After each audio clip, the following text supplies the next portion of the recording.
everyone, welcome to Arpax Media. Telangana రాష్ట్రంలో CM Revanth Reddy గారు నిజంగా సీఎం రేవంత్ రెడ్డి గారికి అయితే ఖచ్చితంగా సెల్యూట్ చేయాలి. దేనికి సెల్యూట్ చేయాలో, ఎందుకు సెల్యూట్ చేయాలో మీకు వీడియోలో ఎక్స్ప్లెయిన్ చేస్తా. వీడియో కానీ నచ్చితే లైక్ చేయండి, షేర్ చేయండి, సపోర్ట్ చేయండి. తెలంగాణ ముఖ్యమంత్రి రేవంత్ రెడ్డి గారు ఛార్జ్ తీసుకున్న తర్వాత, ప్రమాణ స్వీకారం చేసిన తర్వాత తెలంగాణలో యువతకి జరుగుతున్న అన్యాయం ఏందనేది ఫస్ట్ ఆయన దృష్టిలో నిజంగా ఆయన గెలవడానికి యువత ఎంతైతే కష్టపడిందో ఆ యువతకి ఎంతో కొంత మంచి చేయాలి. తెలంగాణ రాష్ట్రం యువత చేతుల్లో ఉంది.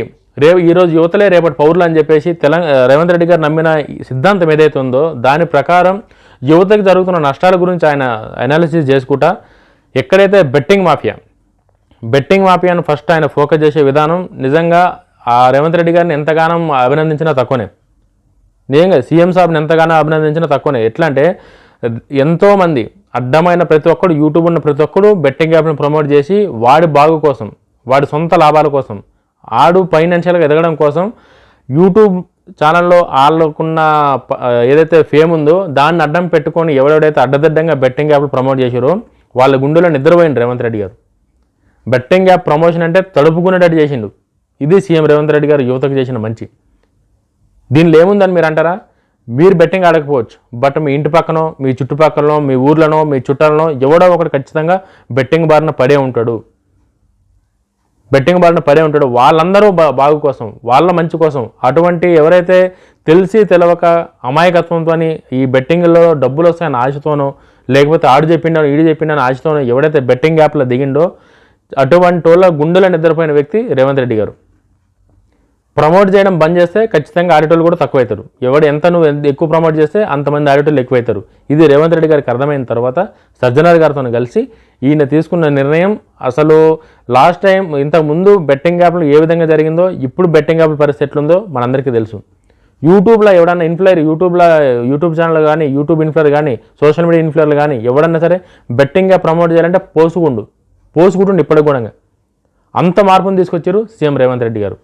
ఇది మామూలు విషయం కాదు. ఇది బెట్టింగ్ భూతాన్ని ఇంత గట్టిగా, ఇంత పర్టికులర్గా అరికట్టిందంటే, ఐపీఎల్ అర్సెంట్ సీజన్లో కూడా ఇంత గట్టిగా అరికట్టిందంటే అది కేవలం రేవంత్ రెడ్డి గారు ఆయన తీసుకున్న నిర్ణయాలే. అది ఏదో నీకో కాలేదని చెప్పి కాదు, నా గురించి కాదు. తెలంగాణలో చాలామంది ఉన్నారు, తెలుగు రాష్ట్రాల్లో చాలామంది ఉన్నారు.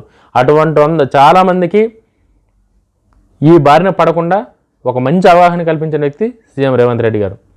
ఇదే కాకుండా, ఈ బెట్టింగే కాకుండా డ్రగ్స్ మనందరికీ తెలుసు. ఇంతకుముందు తెలంగాణ రాష్ట్రంలో విచ్చలవిడిగా పాండబ్బల దొరికినట్టు దొరుకుతున్నాయి డ్రగ్స్. అటువంటి డ్రగ్స్ రహిత తెలంగాణ చేద్దామని చెప్పి ఆయన వచ్చిన నుంచి కూడా, రేవంత్ రెడ్డి గారు ప్రమాణ స్వీకారం చేసిన నుంచి కూడా ఎంత బిజీగా ఉన్నా సరే కూడా, ఎంత షెడ్యూల్ ఉన్నా సరే కూడా డ్రగ్స్ మీద అవగాహన కల్పిస్తూనే ఉన్నారు. సినిమా హీరోలు సపోర్ట్ తీసుకున్నాడు. ఎవరు చెప్తే యువతకు బాగా అర్థమవుతుంది, ఎవరు యువతకు బాగా కనెక్ట్ అయి ఉన్నారని చెప్పి పరిశీలన చేసి సినిమా ఇండస్ట్రీ పెద్దలతో మాట్లాడి, మీకు టికెట్ల రేట్లు ఏమైనా కావాలంటే నేను సహాయం చేస్తా, బట్ నాకు మాత్రం ఈ హీరోలు ఒక సహాయం చేయరు. ఎవరు సినిమా రిలీజ్ అయితే వాళ్ళ సినిమాకు సంబంధించి సినిమా స్టార్ట్ అయ్యే ముందు యువత డ్రగ్స్ బారిన పడకుండా వాళ్ళకు ఒక మంచి అవేర్నెస్ని కల్పించని చెప్పి సినిమా ఇండస్ట్రీ సపోర్ట్ తీసుకొని ప్రతి సినిమాకి, ఇప్పుడు తెలంగాణ రాష్ట్రంలోనే కాదు ఆంధ్రలా కూడా, ఎక్కడ సినిమా స్టార్ట్ అయ్యే ముందు ఏ హీరో సినిమా అయితే ఆ హీరో ఖచ్చితంగా వచ్చి డ్రగ్స్ గురించి అవగాహన కల్పించి డ్రగ్స్ రహిత తెలంగాణని ముందుకు తీసుకోవడానికి ట్రై చేస్తారు. ఇది రేవంత్ రెడ్డి గారు తీసుకున్న రెండో నిర్ణయం యువత కోసం. యువతకి గవర్నమెంట్ ఉద్యోగాలు అంటారా, నోటిఫికేషన్ అంటారా, ఇవన్నీ గవర్నమెంట్లో కామన్. బట్ ఇట్లా కాకుండా యువత చెడిపోకుండా, యువత మంచిదారులు ఉంటే తెలంగాణ ఇంకా బాగుంటుంది అని చెప్పి ఒక ఆలోచనతో రేవంత్ రెడ్డి గారు నిర్ణయం తీసుకోరు.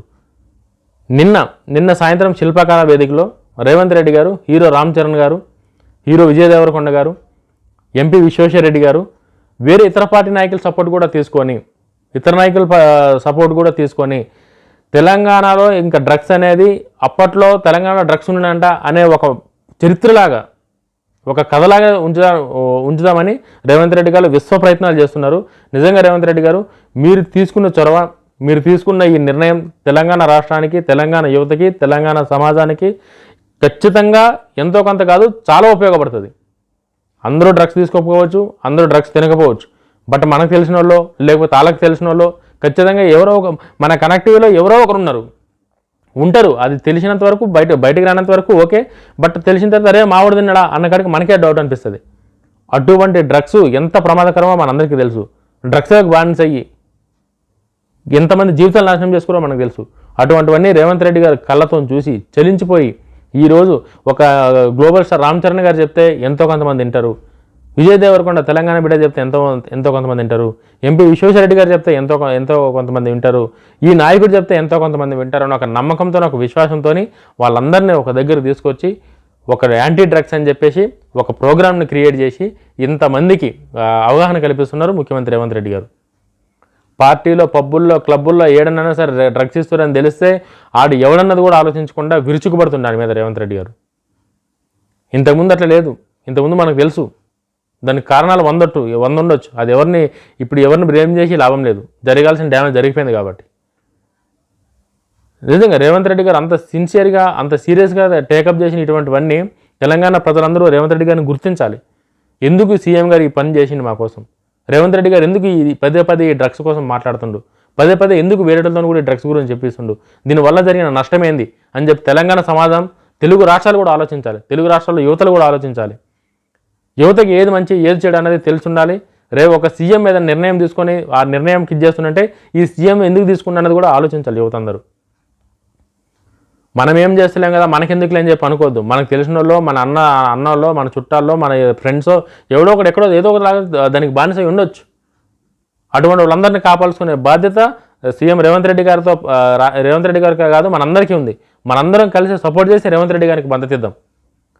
ఇంకా రేవంత్ రెడ్డి గారు ఇంకా యువతకు సంబంధించి తెలంగాణ బాగు కోసం ఇంకెన్నో విప్లవాత్మక నిర్ణయాలు, ఇంకా మంచి నిర్ణయాలు తీసుకోవాలని చెప్పి ఖచ్చితంగా తెలంగాణ సమాజం కోసమే ఆయన ఆలోచిస్తుంటారు తప్ప ఆయన రేవంత్ రెడ్డి గారు తలుచుకుంటే ఆయన సొంతగా ఆలోచించాలంటే ఆయన ఎన్నో ఆలోచించవచ్చు.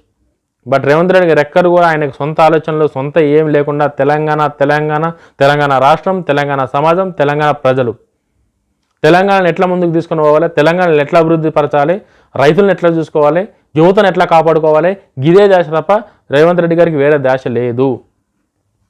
నిజంగా నేను మాత్రం సీఎం రేవంత్ రెడ్డి గారు తీసుకున్న నిర్ణయానికి నిజంగా ఖచ్చితంగా నా సపోర్ట్ ఉంటుంది.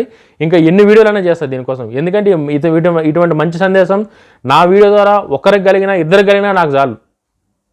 వ్యూస్ అనేది కొన్ని వీడియోస్కి ఏం చేసిన వ్యూస్ వస్తాయి, ఒక్కొక్క వీడియోకి ఏం చేయకుండా వ్యూస్ వస్తాయి. అది ఇంపార్టెంట్ కాదు. ఒక వీడియో ద్వారా సమాజానికి కానీ, యువతకు కానీ, ప్రజలకు కానీ ఒక మంచి జరిగిందంటే ఆ సాటిస్ఫాక్షన్ వేరు. దానికోసం నేను ఈ వీడియో చేస్తున్నా. దానికోసం నేను రేవంత్ రెడ్డి గారికి మద్దతుగా నిలుస్తున్నా. ఇంకా 10 వీడియోలైనా చేస్తాను రేవంత్ రెడ్డి గారి కోసం. ఆయన తీసుకున్న నిర్ణయాలన్నీ నాకు నచ్చినాయి కాబట్టి, ప్రజలకు ఉపయోగపడే నిర్ణయాలు కాబట్టి నేను చేస్తున్నా. మీరు కూడా వీడియో కానీ నచ్చితే లైక్ చేయండి, షేర్ చేయండి, సపోర్ట్ చేయండి. జై హింద్, జై రేవంత్ రెడ్డి గారు.